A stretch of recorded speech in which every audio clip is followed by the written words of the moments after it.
Hi, I'm Tim Miller, queer performance artist, and I'd like to welcome you to the Pride Playhouse Collections production of James Carroll Pickett's Dream Man. You know, there are times where a performer and a role come together and something magical happens.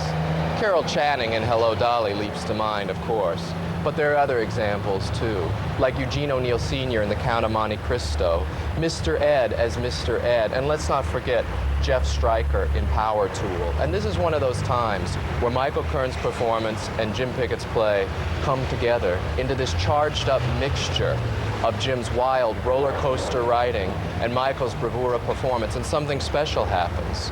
Dream Man shakes us up, gets us hard, it makes you laugh till you puke, but then it leaves us with the door ajar a little bit at the end, just for a little redemption, because a little dab might do us. There aren't any chorus of angels, because there ain't anything like that in Hollywood. Dream Man is a long night's journey into day, through a journey where we run into crazy, holy, homophobic rockers, all the blonde boys we've ever slept with, and finally confronting that rip-off artist himself, Death. Dream Man leaves us at the end shaken, a little cum in our hair, but still standing on our feet. It's a powerful work of American theater. Let's go.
Don't be nervous. First-timers are my specialty.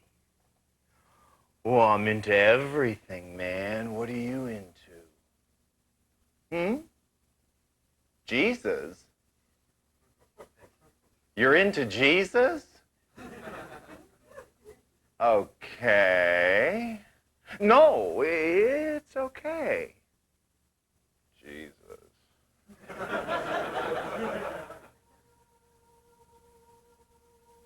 You and me, we are in a lonely place, land of desolation, degradation.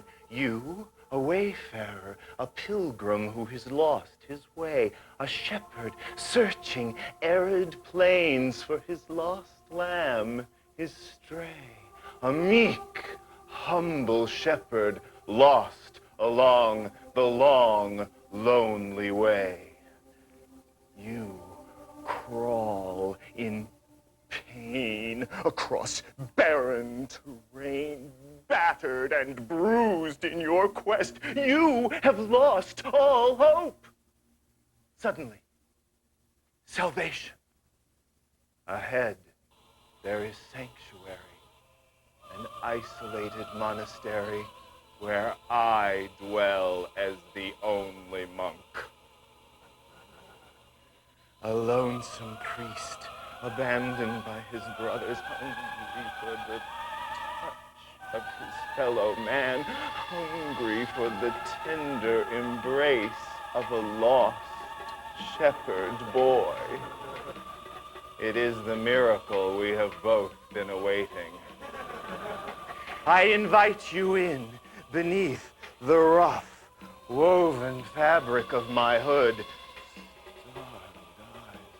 Flower your beauty. You may remove my robe if you like. pull the cord from around my waist.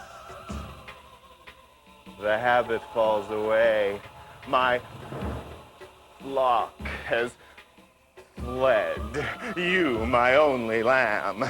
I remove the tattered shreds of your garment, bathe the pink, unblemished skin of your loins in rose water and sweet oils. You are the baby Jesus delivered to me. I am the Father. I lift you gently to the altar, lay you tenderly amongst the offerings, climb atop your quivering buttocks, and deliver the Sermon on the Mount. My rod, my staff ravages you. Can you feel it, baby Jesus? I am the kingdom. Can you feel it deep within you? I am the power. Are you coming, baby Jesus? Oh, Jesus, baby. I am the fucking glory forever and fucking ever.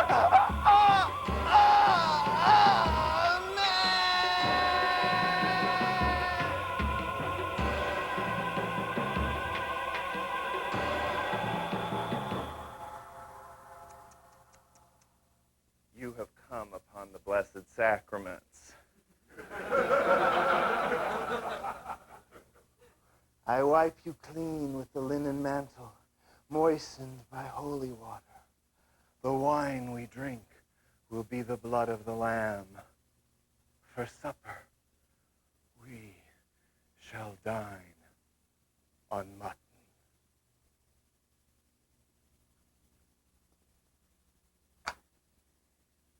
Just love those kinky Christians.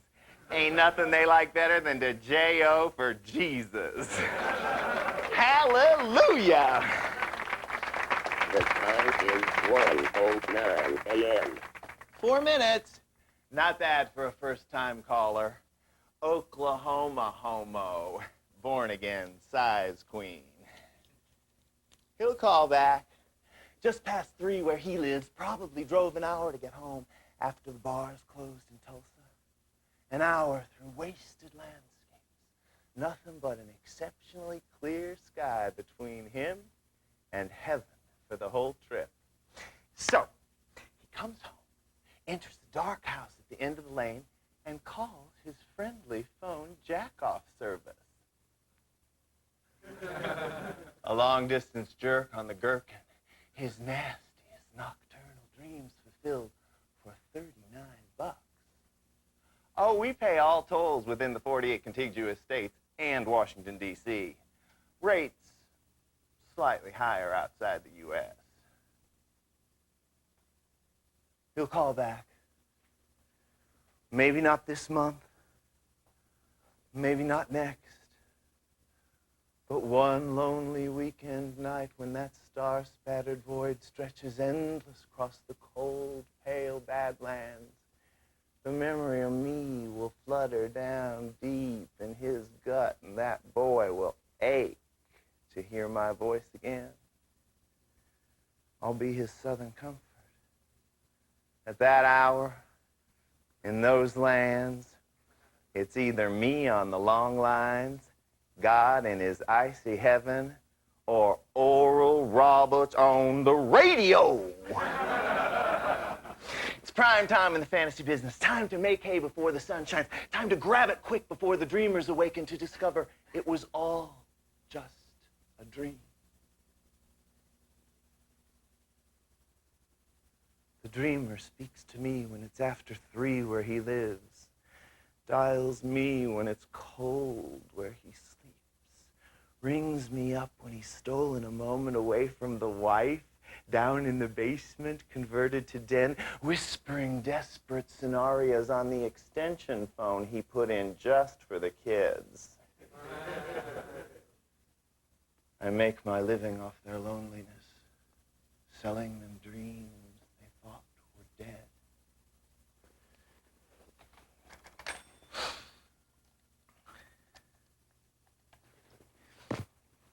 Yo, Jerry, Christopher, 0493. Oklahoma, went great, man, 4 minutes flat. Slippin'? You're talking here to the king of phoner boners, Jerry, was a first-time caller. A virgin, Jesus freak. How many of the clowns you got working the phones can pop a cherry on his maiden voyage? That's right, Jerry. That's why I'm your numero uno dream man, your thoroughbred, and ride me when you want to win the Derby. Give your bland, your blasé calls to the stable nags and keep the roses coming my way. I deliver. So, what's cooking? Okay. He asked for me? First name Charles? Jerry Berry, I'll pass on this fruitcake. Says here I'll have to ram the damn dining room set up his ass before he gets off.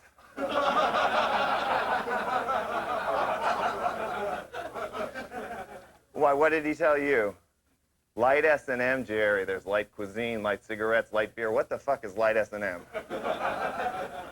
I know what he wants. He wants deliverance, and I ain't delivering tonight. It's a fucking holiday, man. Give me a break. Just give me another call, will you? Okay, how you spelling that? First name Rodney? Who'd he ask for? John Michael? That's my nom de chicken, honey. I'll have old Rodney off in 3 minutes flat, for sure. Care to place a wager where your mouth is? You're on. We got America covered, me and Jerry. Provide a valuable public service with our 800 number. They call in from all over, backwaters mostly, rural, secluded places, the cracks and crevices in this country where sexuality has withered and died. Dreamless places. Jerry gets a credit card number, finds out what kind of trip they're on, then dispatches the call to one of a dozen or so dream men. Phone jack-off has become a booming cottage industry. Most callers are unimaginative. San Francisco Joes, we call them. Your standard suck, fuck, jack-off, SF, J-O. All of Jerry's dream men can handle San Francisco Joes. Maybe a specialty or two. Enema-giving, cross-dressing. Me, I'm very versatile. I rarely pass.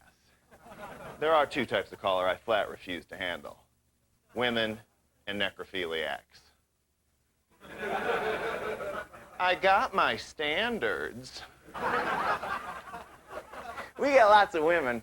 I can't handle them. They take too long, they want too much. All that fucking fondling, all that fucking affection.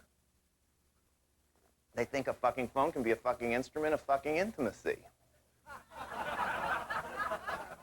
We almost never get a necrophiliac. Personally, well, I'm not into sex anymore. Like the cook, I guess, who spends all her days in the kitchen. When it comes supper time, I ain't hungry. NutraSweet. Only vice I got left. That and gambling. Play the horses. Lost 5 of 7 yesterday at Santa Anita, betting my heart instead of my head. Figure my luck's got to change. I'll land me a 50-to-1 shot with a C note on the nose. My pick 6 will come in. Be the day I quit this racket. Buy me a horse of my own, great, big, beautiful Kentucky stud.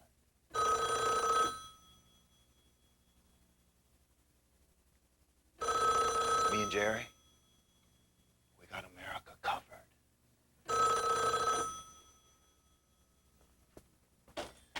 Hello? Billy. I recognize your voice. Besides, nobody calls here but you. Yeah, a long time between calls must be a holiday. Better watch that sentimental shit, Billy. Nostalgia kills. I'm working till 4. Where are you? That tacky bar. No wonder you sound like shit. Yeah, well, tell Robert the bartender to not serve you any more shooters. Tell him after you hang up, Billy. You are a mess, mi amigo. So, ¿qué pasa? Don't worry. Pretty soon you won't be lonely anymore. Bars closed. You'll have company on the streets drunk as you. 4 o'clock rolls around. Traffic dies. All you hear is the lullaby of all-season radials whining down 8 lanes of vacant concrete. That's when you know you're almost home. Pretty busy. Started slow. It's building.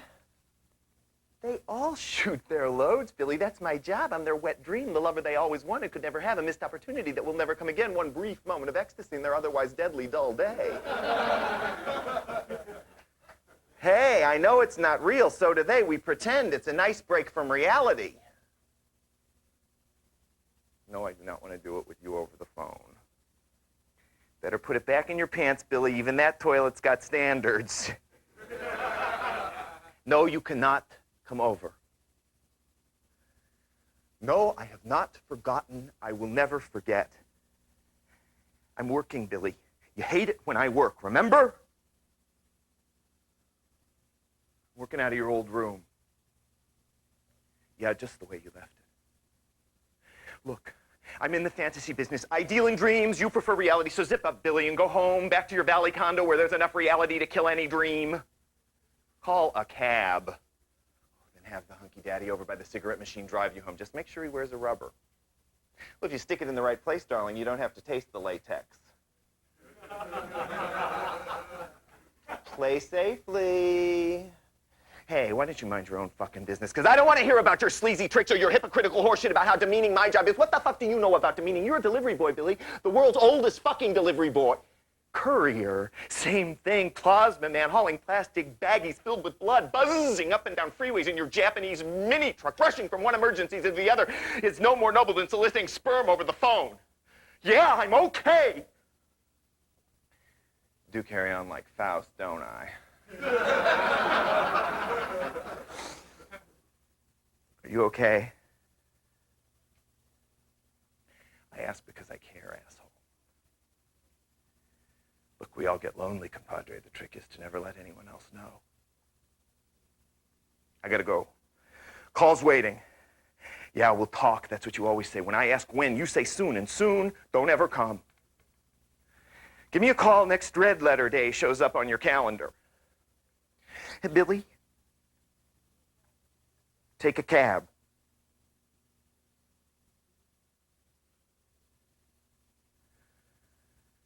Delivery boy, deliver thyself.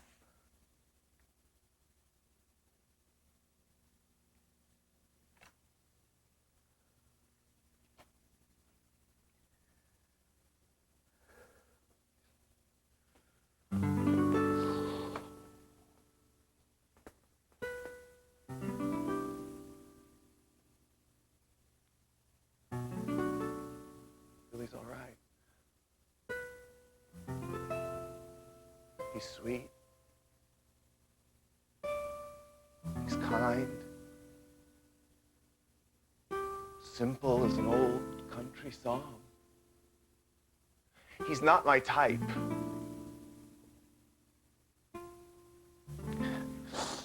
We were lovers once, back when we were boys, kids in Kentucky. I met him at the Mobile Oil Service Station where Billy worked after school. While Grandma was having the Pontiac lubed and tuned, Billy was servicing me in the men's room. He had a car of his own, big blue Chevy. He took me for rides. I wasn't old enough to drive. We fell madly in love one cool fall afternoon on the muddy banks of the Ohio River, down under the roller coaster ride at Fountain Ferry Park. The Comet, it was called.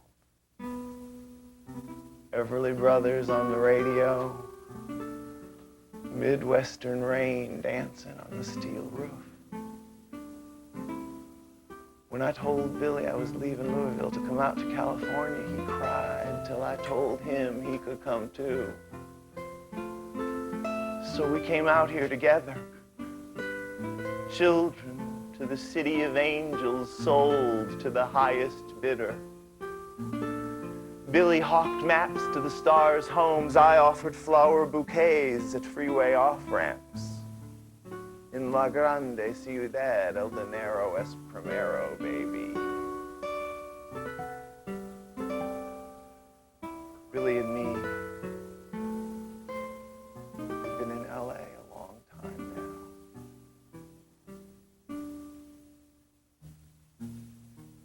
We aren't lovers anymore.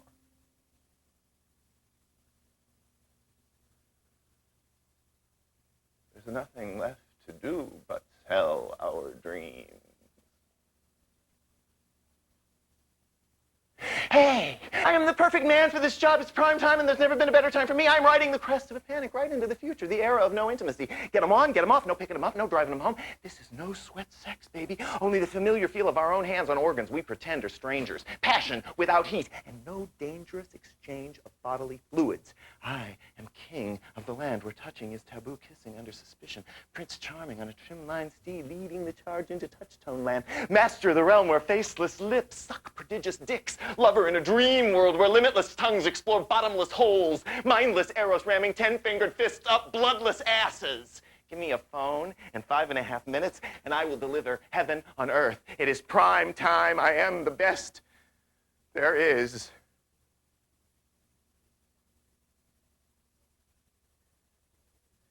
I get $5 first time they call, $7.50 for callbacks when they request me.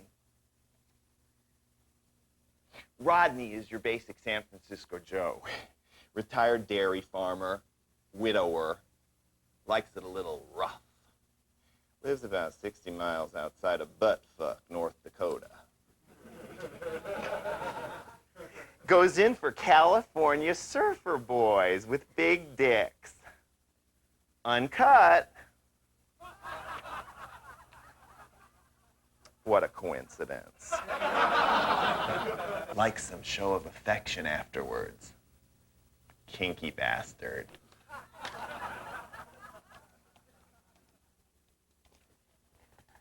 The time is 1:19 a.m. Rodney? John Michael, man, how you doing? Bitchin'. Kinda hot and horny right now. How about you? Far out. Another perfect day in paradise, man. California, for sure. Been down to Venice Beach all day, catching some rays, hanging tent, pumping iron at Gold's Gym. Been working on my car some this afternoon, old Chevy I've been fixing up. Got it all rigged with my surfing gear. Gonna be a real pussy wagon when I'm through. Oh, I still go to school. We're out for the holidays. In fact, I was just working on some homework when I got word you called. Just some dumb book report on Silas Marner. My old lady's coming over later to help me. She's 16, same age as me. For sure, man. I've been slipping it to her on a regular basis. Hey, like I told you last time, mister, I'm straight. Just because I fuck dudes don't make me no queer. So anyway, Rod, you sound cool. I wouldn't mind slipping it to you. I'd like to get you in my Chevy, man. We'd have us some fun down at Point Doom. Let me tell you, Rodney, about the way it would be. Just about sundown, on a perfect Southern California day, you pull into the Union 76 station on PCH where I work after school, the one with the big orange ball spinning against the baby blue sky. Fill her up, sir? Your eyes drop to catch the bulging basket of my faded 501s. You ask me to check under the hood while I bend over the fender to read the dipstick. My beltless blue jeans ride down a downy butt. White tan line exposed to your leer as it descends with my crack into the mysterious indigo darkness. Oil's fine. I squeegee the windshield, see your hand playing beneath the billows of your baggy gabardines. I squat to check the tires, my shoulder-length blonde hair blown back like feathers in the evening sea breeze. Air pressure is good. The gas pump shuts off. I grab the nozzle, ram it deep up your rear filler hole, squeeze the trigger, pumping fuel into your hot tank till the car rocks. When I bring your change, you ask me for the restroom key. I grin, a perfect row of perfect white teeth against a perfect cocoa tan. I follow you into the John, watch as you fumble with your zipper at the urinal. Need any help with that, sir? Your trousers fall easily to your knees. I unbutton my fly, pull out a perfect 10.5-inch cock. Uncut. I pull you to your feet, slam you against the damn towel wall, press your face against the steel mesh screen so you can catch the last dying light of a Japanese sunset. You ask me for lubricant, I make you use your own spit. Get it good and hot for me, Rod. Beg me for it, man. Pants to your ankles. I bend you over the cold porcelain toilet and slip it to you. Stroke for stroke with the pounding surf. Me and the tide of our way with you. Driving deep, deeper now. I touch you. Fill the ocean of need with in you. I embrace you with filthy grace, monkey arms. Stroke it, Rodney. My face descends to meet yours. We breathe each other's air. We kiss. Oh, God, Rod, we are one.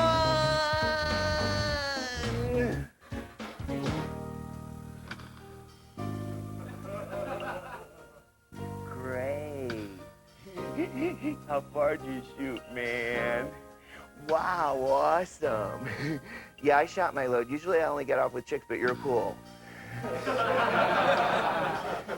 Sure, I'll give you a hug before you go. Remember me next time you call. My name's John Michael. I'm straight. Gotta go get ready for my old lady. Catch you later. Sometimes you gotta kiss them to get them off. The time is 1:24 a.m. 5 minutes. Slipping. Too much foreplay. Rodney's easy. Just wants a blonde prick up his ass while I give him variations on the California dream. So I hug him, kiss him, tell him he's cool, give him all the Pacific sunsets he'll ever need. Which is why old Rodney will keep calling forever.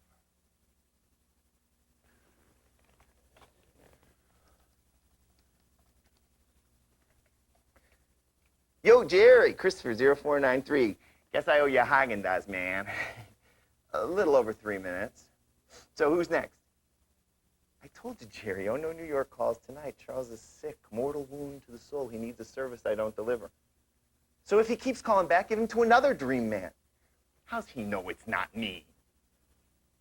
The guy's not psychic, man. He's psychotic. Give me another client, Jerry. We're hip deep into prime time here and no fucking first-timers. They wear me out. I says, Gerard, I make my own rules. No women, no virgins, no necros, no psychos. You giving me another call or not? I can't sit here alone all night long. Nothing coming in. It's a holiday weekend, boss. I'm the best hoss you got, and you better start feeding me oats instead of all this horse shit. Fuck you, Jerry, and fuck New York.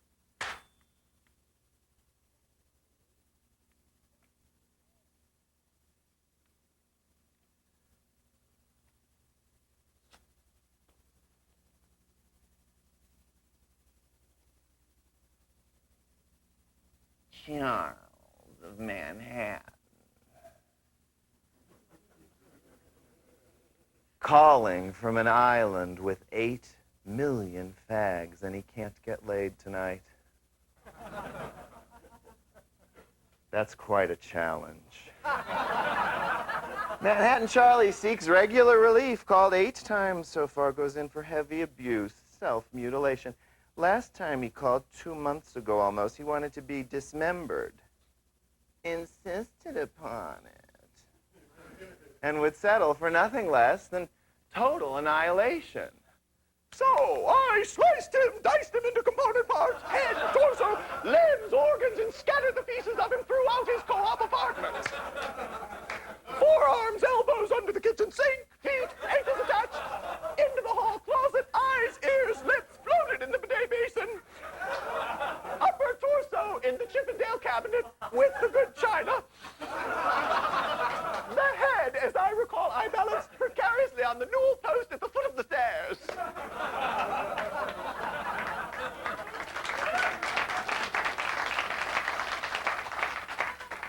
Thus, Charles could not achieve orgasm until I agreed to piss in his eye sockets.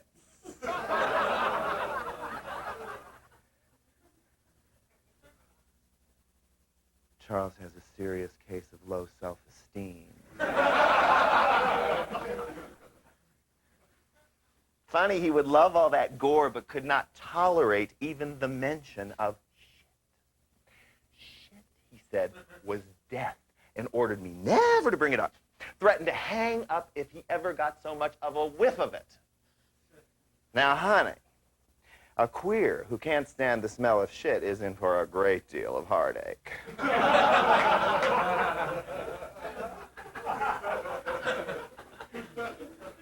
Shit never bothered me.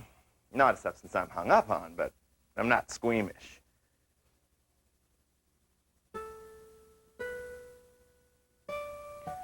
Back home when I was a kid in Kentucky, I helped take care of my invalid grandfather.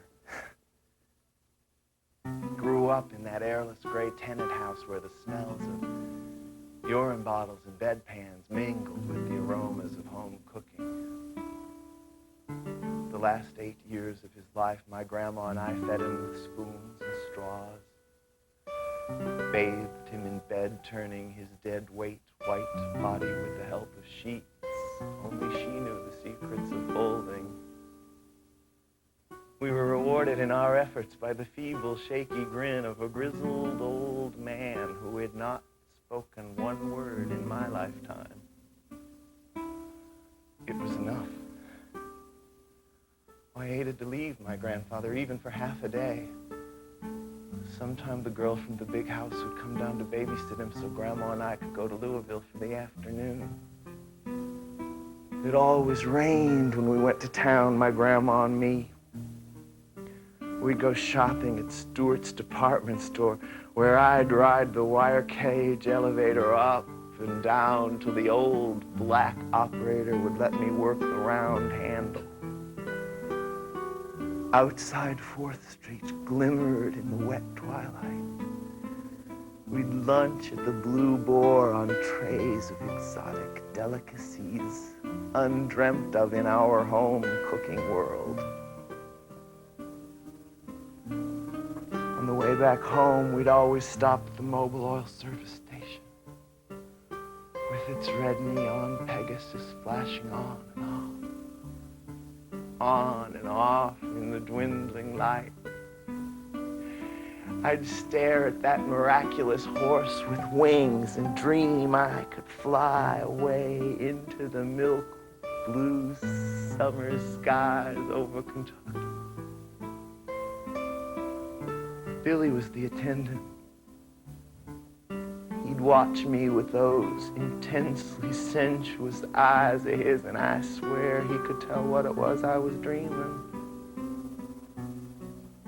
I'd never seen a man so handsome as Billy in his steel gray uniform, navy blue pinstripes, and that flying horse embroidered on his sleeve. Grandma wondered why it was I always had to pee every time we stopped at the Mobil Oil service station.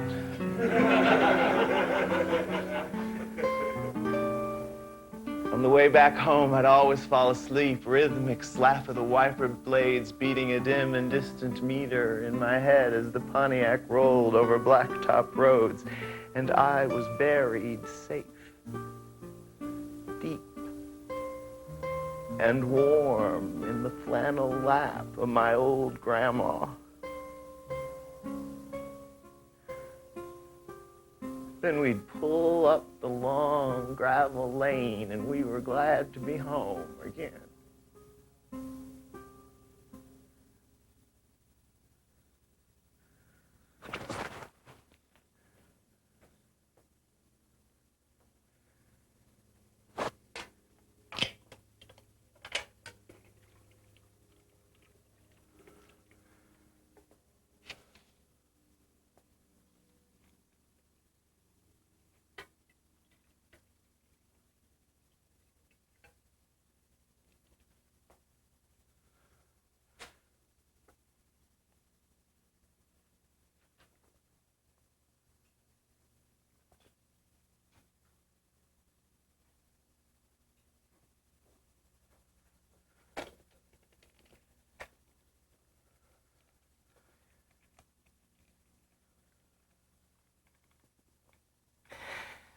Jerry, this is Christopher. Charles still waiting?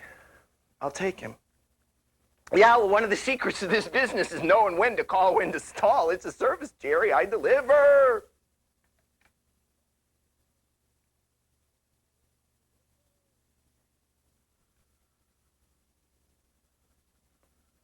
Granddaddy died on a sunny Sunday afternoon while watching the St. Louis Cards baseball game. I came down from the horse barn boots covered with mud and manure, went in his room, and the first thing I saw were the sheer lace curtains blowing eerily in and out of the window on a balmy August breeze, and I knew that he was gone. Dizzy Dean and Pee Wee Reese chattered noisily on the TV while I called Grandma at her afternoon bridge club. She came home clutching the door prize, a red satin box of bourbon ball candies. She fixed supper while we waited for the hearse from Shannon's. We ate all those bourbon balls and laughed at how drunk we were. Later that night, I told her how I thought I might like to get away. She said she understood. Right after the funeral, I packed my things in a cardboard suitcase. Me and Billy headed west.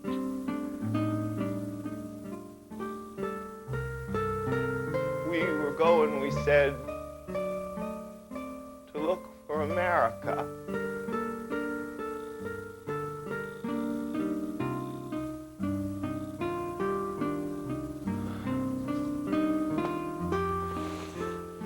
Little blonde Billy, angel with a dirty face. God, he used to be to fucking die for. We used to stay up all night long just to watch the coming of the dawn. Older men adored him, longed to bring him home, give him a bath, take him to brunch, make him listen to Broadway shows. They wanted to possess him, capture his youth in amber, view the world anew through his unspoiled eyes. By 19, he had become Fag Man, a natural towhead tortured into hair the color of unhealthy piss. He pierced his left ear, put rings through both tits, wore color-coded hankies, both pockets just in case. Bought a butterfly tattoo for his butt, rented an all-new body from Nautilus, dressed like a clone, adopted the affectations, mannerisms, and speech of the herd. He took to introducing himself as William. But I knew beneath the coiffure, the glossy manicure, he was still my sexy fucking grease monkey. I knew him when, before he fucked his brains out, before he drunk his dreams away. I knew him when he was a boy who yearned for love, a man who needed to be needed.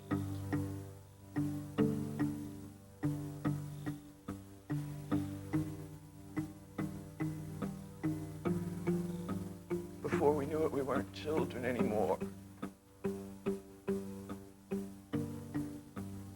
By 25, Billy lost his charm on the west side. It was a youth market. Billy could not believe it had gone as fast as it had come.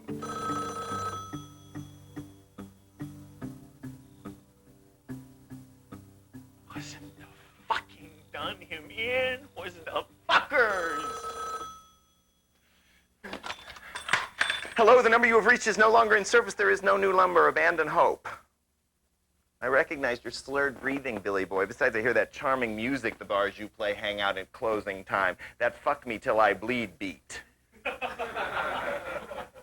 Me? Just watching old reruns of old reruns. Right now the honeymooners are on. Ralph and Ed are fooling Alice and Trixie. How you holding up, hombre? Crystal meth still racing through your veins? Bad news, Billy boy, when you're down to White Crosses so early in the long weekend. Better lighten up on the booze. Cahuenga Pass is no place for a snooze. No, I will not come get you. Dial 911, William. I got no license in mouth-to-mouth resuscitation, no certification in heart-to-heart resurrection. The only thing you love is your Miller High Life, so go fuck yourself with a tall blonde one tonight.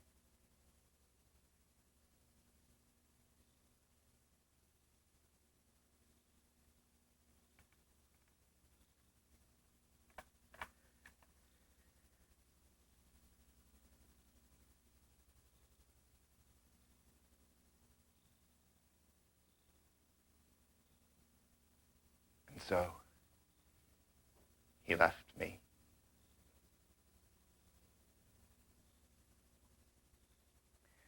To find true love, he said, before it was too late. Now I only hear from him on holiday weekends. Now he drinks our dreams away, pops a pill for every fear, and tries to keep the memories at bay.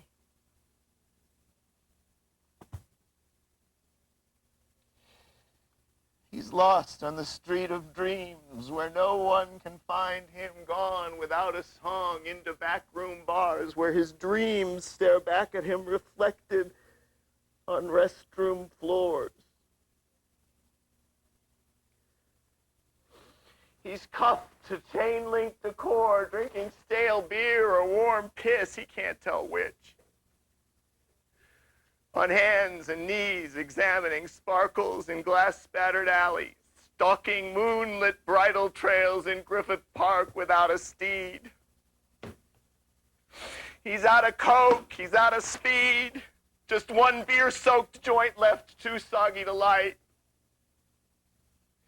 The DJ's putting all his favorite records away, and all the really hot men have gone home. Out of heart. Delivery boy, delivering only himself into the beds of strangers he trusts will not harm him anymore.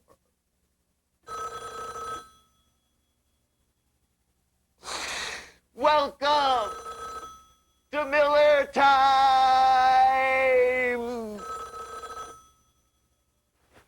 Darling, the terror you feel in these wee small hours will pass soon enough into an afternoon hangover. All you need is a little sleep. But I do remember, Billy. I will never forget. I am not that boy anymore. I do not love you anymore. I cannot love anymore. I did not grow up to be your fucking dream man.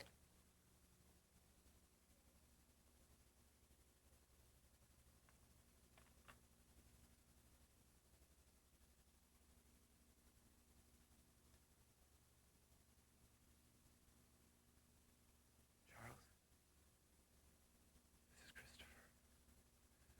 Your fucking dream man. It's time. I know what you want. Just shut up and listen. I don't have time to fuck with you tonight.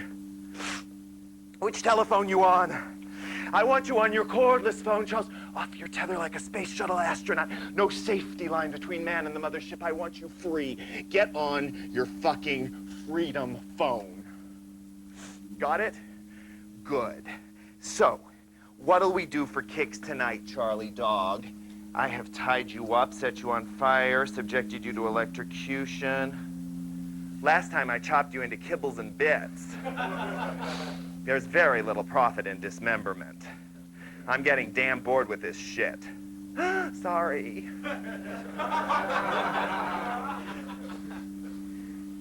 Tonight, you and me are gonna get intimate, Charles. Tonight, I'm going to deliver you. Your wildest dream is about to come true. Excited by these prospects? Good. Got your poppers? Oh, I know you do, Charles. You love those poppers, don't you? Love them to death. Take a hit, Chaz.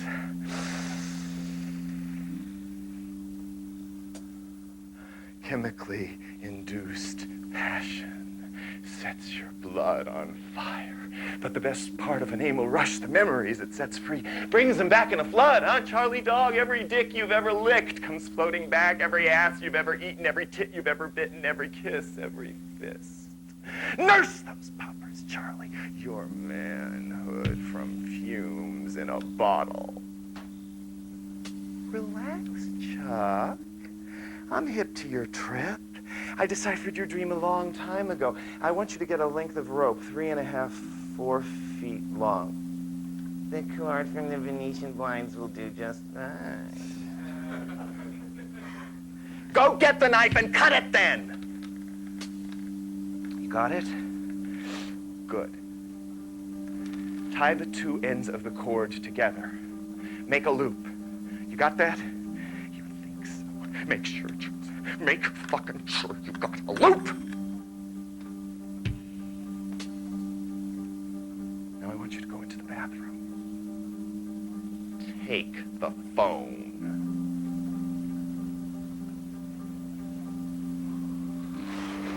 We've gone as far as we can go, Charles. The rest is up to you. I'm just a guide. Your fantasy host. The dream man. You there? Good. Hang the cord over the towel rack. Then get rid of the monogram towels, Charles. Tie the cord over the chrome rail. Secure? Got your poppers? Good. That a boy. Put your head through the loop. Let the weight of your heavy head rest in the noose. Quit whimpering!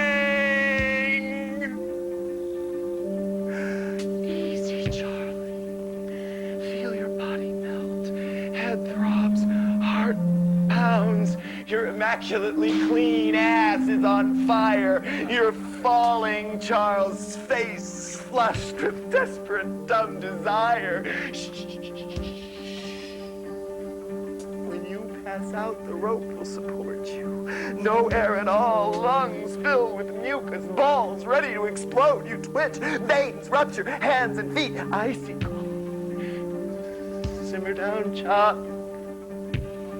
Here comes the home stretch high, the airless blue void.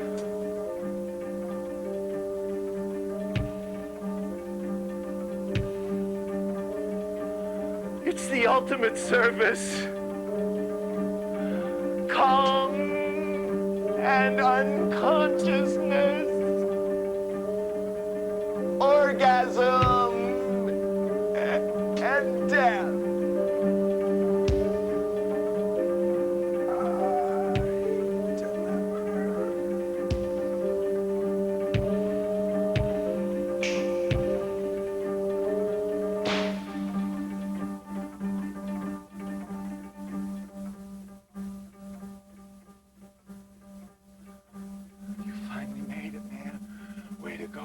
Star-Spangled Banner's over, sermonette's done, the Blue Angels have flown their formations through pink and purple clouds. Oh, I've slipped the surly bonds of earth. You have slipped the surly bonds of human passion, Charles. You have reached escape velocity. You are free. All bets are off. Peace, no passion, no pain. So serene in a world without air, a world without blood or cum or shit. A world without songs to sing, words to scream, men to need. A world without memory. World without dreams. World without end.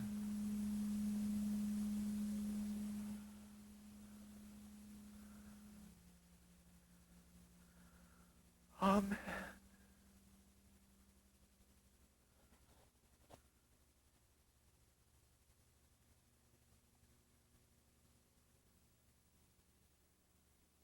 Sometimes all you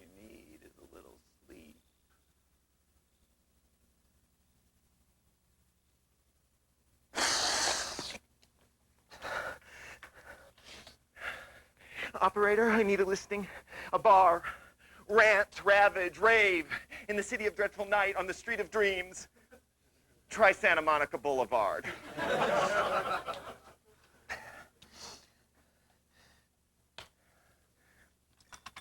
Mr. Robert, the bartender, I'm looking for somebody. His name is Billy.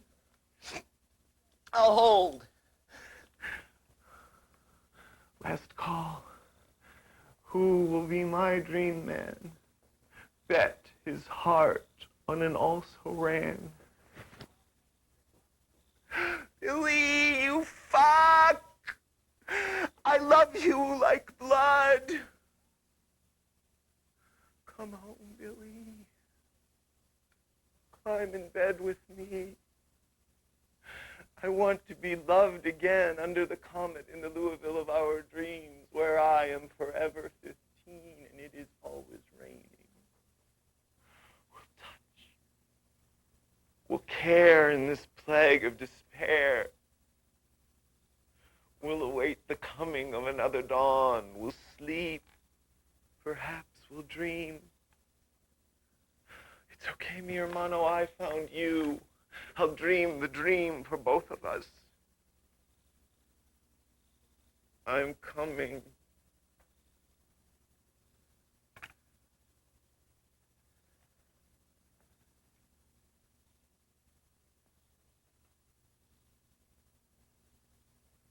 And no, I do not think we pass this way again. Fragile lace curtains of memory and dream. Prime time passes so quickly and is gone. It's hard to make a living selling dreams. Call me when the loneliness that grips you won't let go. Despair has wrapped you in his midnight arms. When you are bitter with broken dreams, sickened on clabbered memories, call, ask for me, Christopher 0493. I dwell in all your heartaches, deal in all your hopes. My dreams are public now.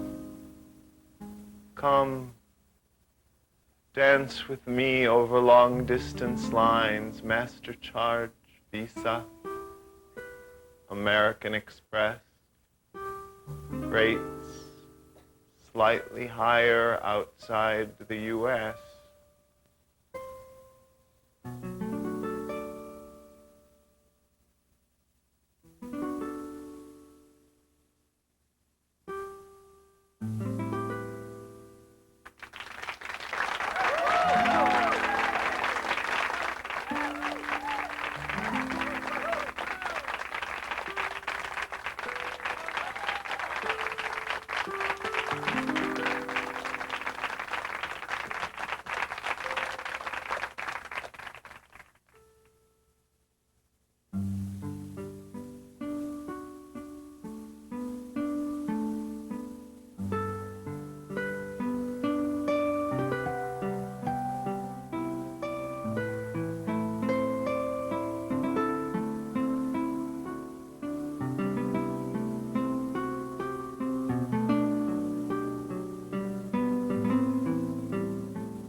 reason why I became a playwright is because I'm a queer, I think.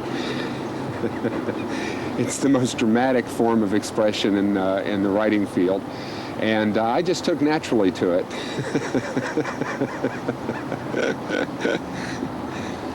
I think a lot of gay men are attracted.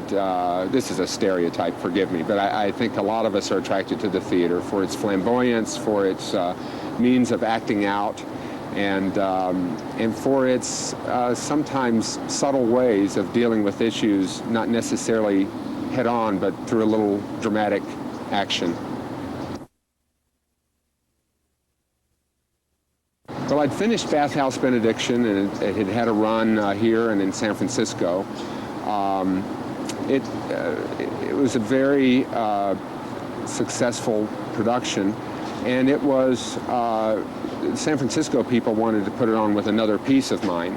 Unfortunately, I hadn't written anything since that was my first dramatic piece.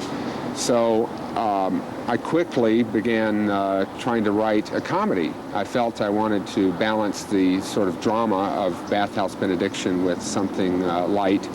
And so that was just about the time, this was 1984, and the phone sex industry was just starting to get off the ground in a fairly big way. So I was intrigued by it. I had some friends who worked as phone sex hosts, and I asked them if I could come and sit in with them and see the backstage sort of view of phone sex. And I went and studied and researched with two friends, and what started off to be a comedy became an even darker drama, I suppose, than Bathhouse Benediction, though still hopefully with some humor in it as well. But that was the genesis. It was wanting to do a comedy about the phone sex industry. I felt that I had to hurry because I thought this may not last. This may be a fad that passes pretty quickly. We're now 6 years past that, and it's not passing at all. It's a bigger industry now than it was in 1984. So, like a lot of plays, what you start off writing, you think you're going to write about, doesn't necessarily become what the play is about.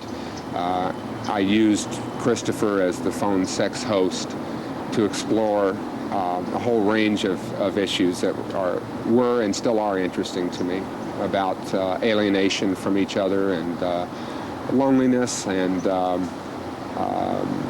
wry humor at times as well.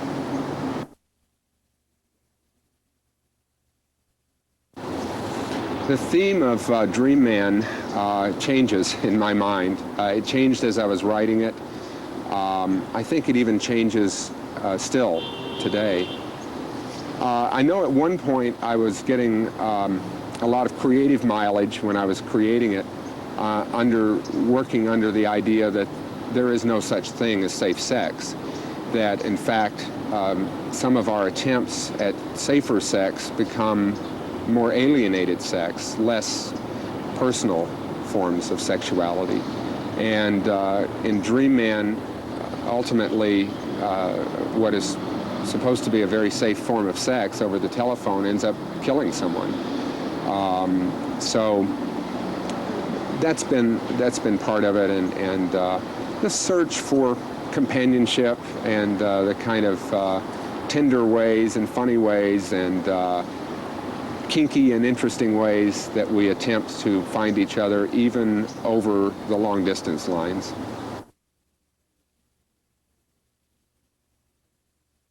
I've been cursed with not being very, my libido doesn't respond very well to telephone sex. It would be handier if it did. I have no objections to phone sex. I have no ethical or moral objections. I think it's a terrific enterprise, and I think it's a terrific way for people to meet and get off with one another. But that's been one of my, that and pornography for some reason. And again, I would support the right of pornography to exist.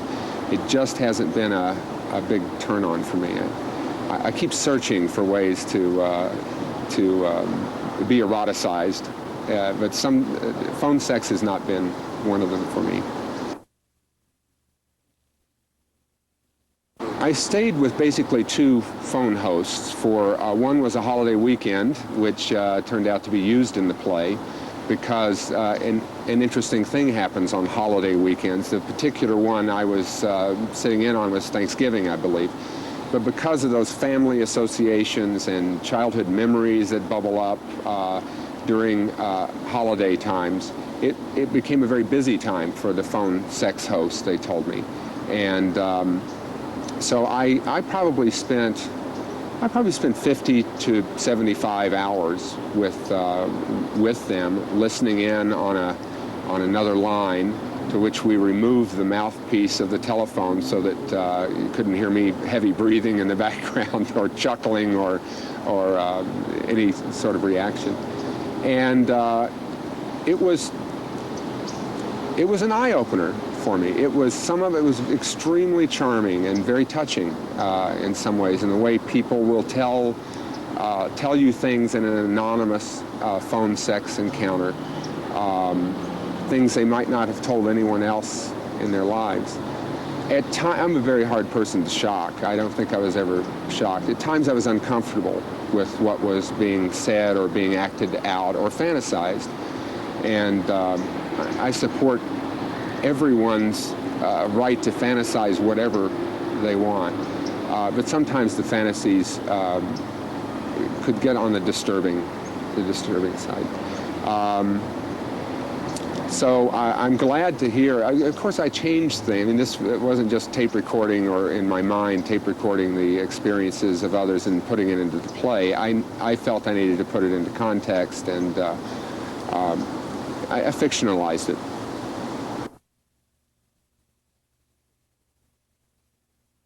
Yes, they did, and I was very concerned about their reaction. Both of them liked it very much. In fact, one of the fellows owned his own business in that, and sort of used the play as a way to promote his business. He took out an ad in the program. So they were both okay about it, and I was pleased about that. As I explained to them, and I guess I'm explaining now, the idea wasn't to do a documentary on the phone sex business. It becomes a metaphor in the play for ways in which we try to achieve human intimacy with one another.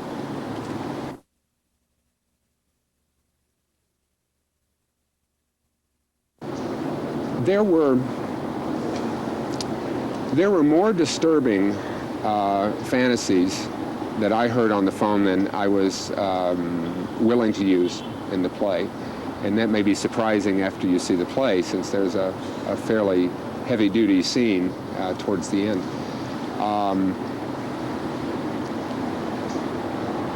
I tried to steal as much humor as I could from the conversations.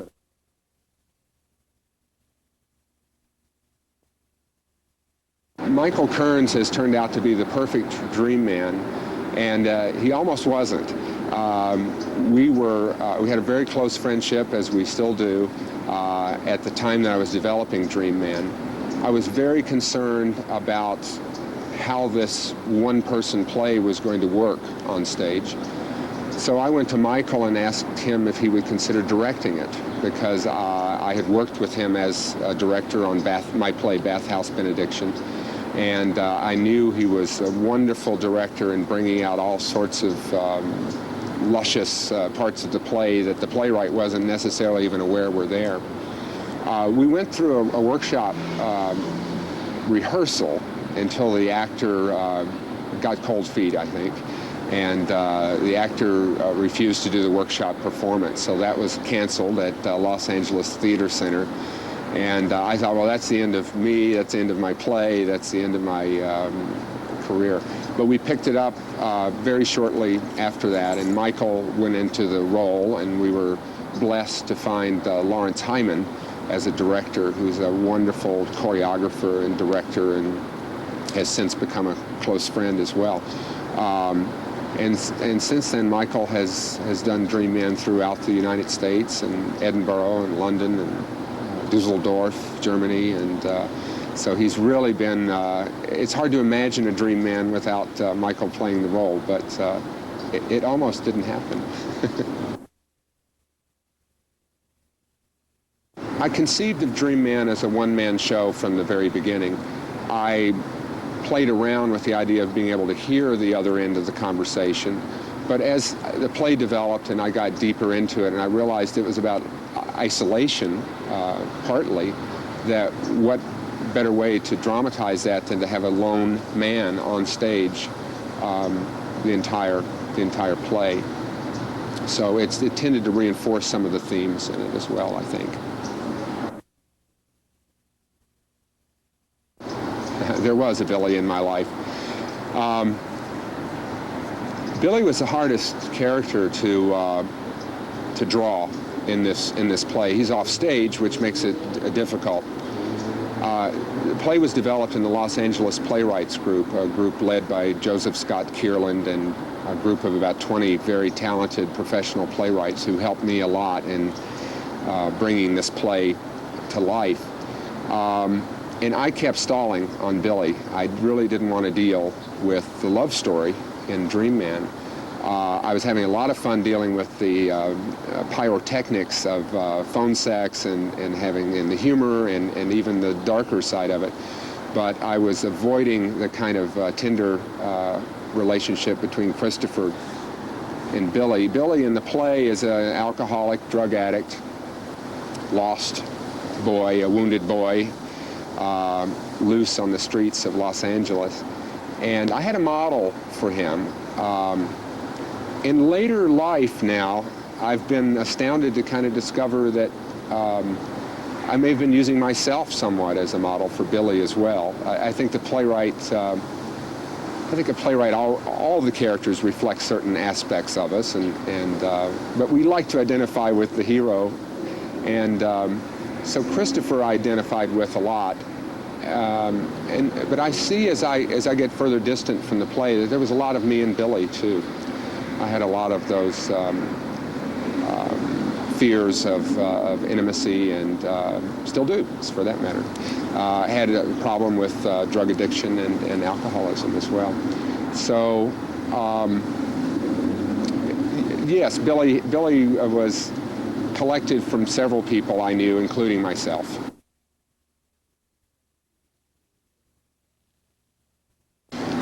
I wasn't in Edinburgh, I'm sorry to say. I didn't go over for that, but according to the press reaction and Michael's reports back, the British are very fascinated with American gay life anyway, I think. And the flamboyance of this play, I think they enjoyed it very much. Throughout the United States, I think the reaction's been similar among the audiences. Maybe the smaller cities like Des Moines, Atlanta, which isn't a very small city, but there has been more of a yearning to have gay culture brought in the forms of live performance, because they don't receive as much of that. If we live in Los Angeles or New York or San Francisco, there's a wide variety to choose from any night of the week, whether it be dance or theater or art shows or movies. And in some of the smaller cities, it's quite an event when a gay play comes to town. We've done Dream Man in a lot of theaters. We've never specifically, we target a gay audience because we know how to reach a gay audience. We know which magazines to advertise in. We know which community groups to go to. I've never unwelcomed an audience member, which would be foolish to do so anyway. But we've had very mixed audiences in the productions. Dream Man was presented in a festival here in Los Angeles, part of the Los Angeles Fringe Festival, in which I'd say it got a very mixed audience. And the stereotypical blue-haired ladies from Pasadena came and responded very interestingly to this wicked gay play, in that they understood Christopher, I think, and had a great deal of compassion for him. I was very moved by what, maybe I'm being ageist, but I had doubts about an older audience maybe identifying, and I'm talking about over 60, right. Over 60. I've been very pleased that a wide variety of audiences have enjoyed Dream Man. I'm going to tell you about the workshop production, I think, which actually took place in the exact same theater where we shot this video, where we shot the video production of Dream Man. It's in the upstairs studio above the Richmond Shepherd Studios on Santa Monica Boulevard. It was a workshop production for the Los Angeles Theater Center, because that's where the playwrights group I was in gathered. I was real nervous. I had absolutely no idea how an audience of about 60 industry people, really theater and film industry, sophisticated, sharp, intelligent people would respond to this, to the outrageousness of Dream Man. I remember my teacher, Joe Kierland, as he was escorting in one of his friends, saying, "Hold on to your hat. You're not going to believe this." So, and the response was quite thrilling. They laughed in the right places, and sometimes surprising places. But I'm like a lot of playwrights. As long as an audience is laughing, you can never fault them.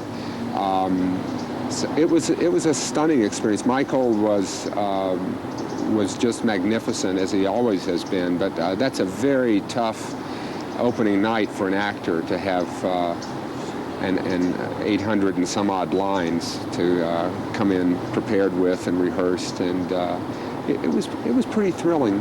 I enjoyed it, and afterthought. I don't know how much I enjoyed it at the time. I like to hide. I don't like to be right out there in the audience when the play is first coming to life. But I was sort of stuck in that workshop space. I had to be out there. In other theaters, I sometimes hide in the tech booth. I like to be out there.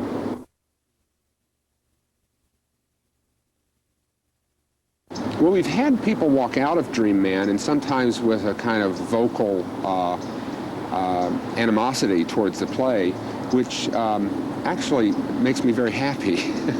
I know it sounds a bit like sour grapes, but I'm pleased to be able to write something that can move people to that kind of reaction. I remember a fellow standing up at the Skylight Theater production and screaming bullshit at Michael, the actor, and storming out and making a lot of noise, as much noise as he could. And I happened to be there that night, and I thought, I wonder how this is going to affect the rest of the play, because it was about midway through the play. And it had an astounding effect on both Michael and the audience. I think the audience got very defensive about Christopher, the character that Michael was playing. I think they felt as though Christopher had been misunderstood and cursed at, and they became a very warm and embracing kind of audience. And of course, Michael, being a pro, didn't miss a beat. It just went right on. He did acknowledge that the fellow had said something and worked it into the act, as Christopher might. I don't know if someone has censored or withheld letters from me that are negative or not. I haven't gotten any negative letters. Maybe it's just a case in which it takes too much trouble to write and mail a letter if you're just going to criticize the play or the playwright. I've gotten several letters which were very moving to me. One was from a young man in Des Moines, Iowa, who had seen the production there. And he brought his dad to see the play as a kind of coming out process with his father. And they'd had a wonderful joint experience with each other, seeing this gay play in the Unitarian Church in Des Moines. The other letter I got was from a young man in Edinburgh, Scotland, who became quite a fan of the play and went back to see it on numerous occasions. And he wrote me a very lovely note about his own fears as a gay man in being found out and in being out of the closet and being exposed as a gay person. He was able to come to grips. He was dealing with those through watching the play and through watching how the character of Christopher was battling his own demons on the stage.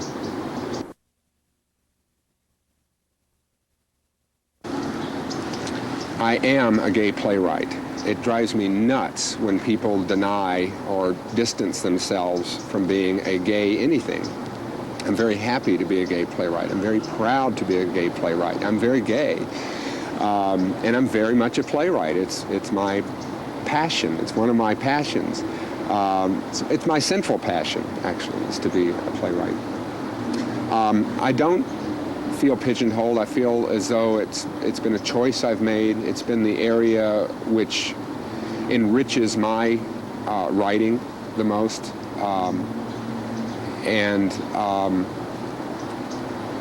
I think a writer can write about many things, and I certainly do write about many things.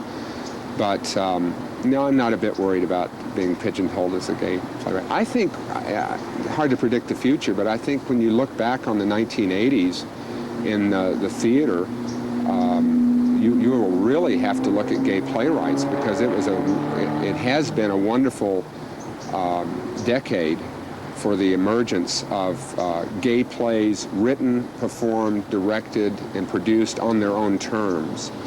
It's no longer how we are presented by what other people think we are, or think we should be, or think we should not be. We were a whole group of gay writers have been able to kind of emerge, and not just in theater. It's happened in fiction and in poetry and all forms of literature. I think it's been a interesting, liberating time, even in the midst of AIDS. AIDS may even be one of the catalysts for bringing art, gay art, to the fore. It's been a tool for us to deal with our grief and sense of loss, fear, homophobia from without as well as from within.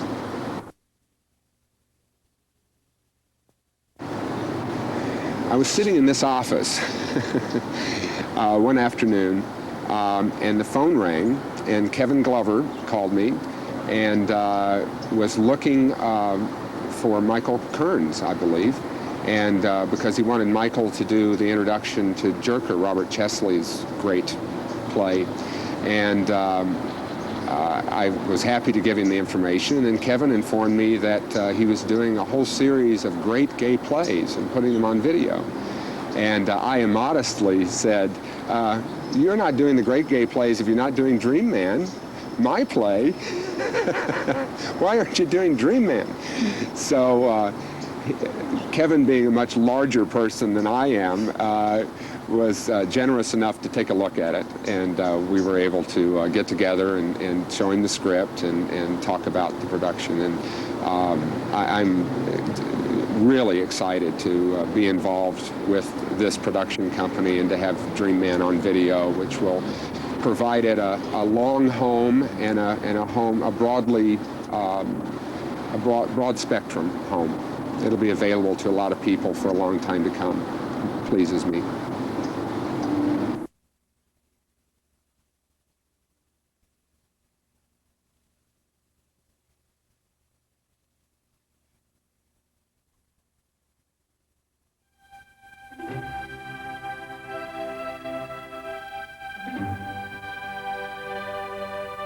This is an important announcement from the Adult Video Association.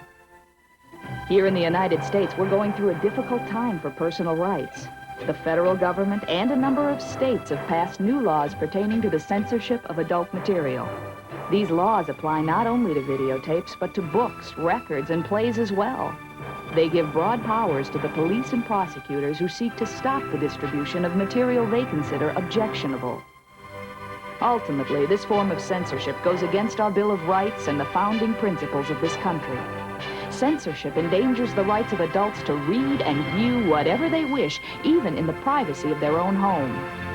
You will lose your right to own or rent adult films and books. Censorship is an attempt on the part of the government to legislate morality and to stifle free expression. This new legal morality is dangerous to all Americans. The way that we can combat this is through more enlightened legislation. We therefore urge all viewers of our videotapes to take an interest in local, state, congressional, and presidential elections. Question and listen to every candidate's views regarding the issues of privacy, First Amendment rights, separation of church and state, and freedom of choice. We urge you to vote for candidates who agree with your views. Vote for those who believe in limiting government intrusion into your personal affairs. Vote against government control of your life and home. Vote against censorship. Vote for a free America. Only you, the people, can keep the American ideal intact.